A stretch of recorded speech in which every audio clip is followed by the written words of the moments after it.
Their top story we are following right now, we're digging more into the suspect at the center of the chaotic shootout on Interstate 80.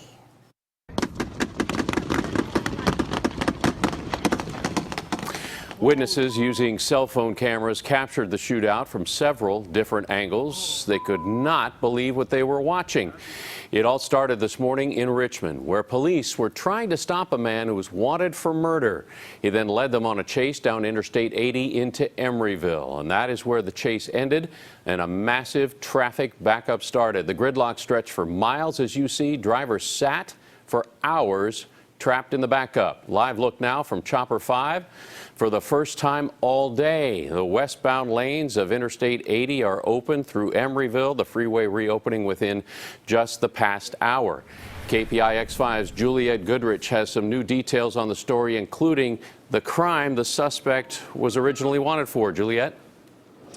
Alan, well, we have shifted off of the freeway. We were there in the last hour and now onto the side area because both of the directions now on Interstate 80 are moving right along. It just opened just after 5 o'clock.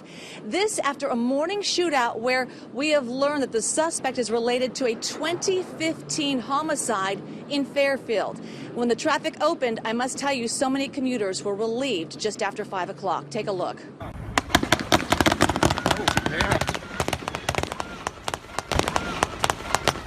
The exchange of gunfire happening right in the middle of morning rush hour on westbound 80. A police chase that ended here in Emeryville in the middle of the freeway. First it was a few shots and then it was just like pop, pop, pop, lots of fireworks almost sounding.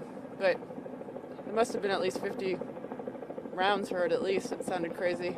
An all-points bulletin issued about a suspect linked to a 2015 homicide in Fairfield. This person connected to this homicide, he was located in the city of Richmond. We asked the Richmond Police Department to effect a traffic stop on the vehicle that he was driving. He failed to yield to the Richmond officers and led them on a pursuit. When the CHP threw down a spike strip, the suspect's vehicle struck a concrete barrier and came to a sudden stop.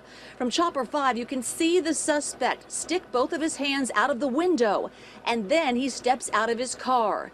Matt Brady recorded the standoff. From his video, you can see when the suspect's gun starts firing. I thought I heard a shot.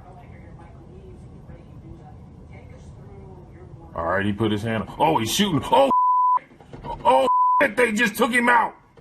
Oh, my God. Oh, my God. Pretty clear that the individual is not cooperating and fired a shot in somewhere near the officers or at the officers. All the while, thousands of commuters in both directions stuck for hours waiting for the scene to clear. I was like, oh my gosh, what is happening? Looked over and there's the SUV. His name was Lyle. They were trying to get him out of the car. And there's more than one officer that was involved in the shooting, and multiple rounds were fired, but we don't have the number of officers that were involved. They've all been sequestered.